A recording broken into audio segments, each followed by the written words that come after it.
వెంకి సినిమాల్లో మరో ట్రైలర్ వచ్చేసింది. ఇప్పటికే ఈగిల్ తో పాటుగా హనుమాన్ ట్రైలర్స్ వచ్చి యూట్యూబ్ లో రచ్చ చేసేస్తున్నాయి కదా. తాజాగా సైంధవ్ కూడా ఇప్పుడు రంగంలోకి దిగిపోయాడు. మరి వెంకీ సినిమా ఎలా ఉండబోతోంది? మెడికల్ బ్యాక్ డ్రాప్ లో గణేష్ మాదిరే వెంకీ మరో మాస్టర్ పీస్ ఇవ్వబోతున్నారా? అసలు సైంధవ్ ట్రైలర్ రివ్యూ ఏంటో ఈ స్టోరీలో చూసేద్దాం. సంక్రాంతి సినిమాలన్నీ ముస్తాబోతున్నాయి. ఎవరికి వారు తగ్గేలా కూడా కనిపించడం లేదు. ఖచ్చితంగా చెప్పినట్లుగానే అందరూ అనుకున్న డేట్స్కే వచ్చేస్తున్నారు. ఈ క్రమంలోనే వెంకటేష్ కూడా జనవరి 13న సైంధవతో బరిలోకి దిగుతున్నారు. ఈ క్రమంలోనే తాజాగా ఈ సినిమా ట్రైలర్ విడుదలైంది. ఇది చూస్తుంటే శైలేష్ కొలను మరొక హిట్ కొట్టేలా కనిపిస్తున్నారు.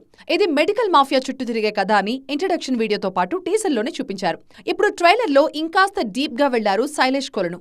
కేవలం యాక్షన్ మాత్రమే కాదు, ఎమోషన్స్ కూడా హైలైట్ చేశారు. వెంకటేష్ అంటేనే ఫ్యామిలీ హీరో.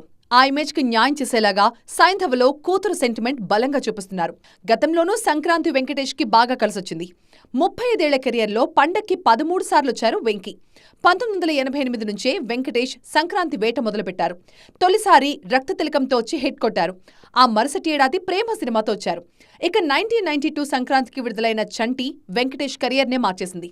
అయితే 1995లో పోకిరి రాజా, 96లో ధర్మచక్రం, 97లో చిన్నబ్బాయి వెంకటేష్ను నిరాశపరిచాయి. ఇక 2000 ఇయర్లో సంక్రాంతికి కలుసుందాం రాతో ఏకంగా ఇండస్ట్రీ హిట్ కొట్టేశారు వెంకీ. 2001లో దేవీపుత్రుడు ప్రశంసలు తీసుకురాగా 2006లో లక్ష్మి కాస్ల వర్షం కురిపించింది. 2010లో నమో వెంకటేశ, 2012లో బాడీగార్డ్ నిరాశపరిచాయి. ఇక 2013లో సీతమ్మ వాకిట్లో సినిమాతో మహేష్తో పాటు వచ్చి హిట్ కొట్టేశారు వెంకీ.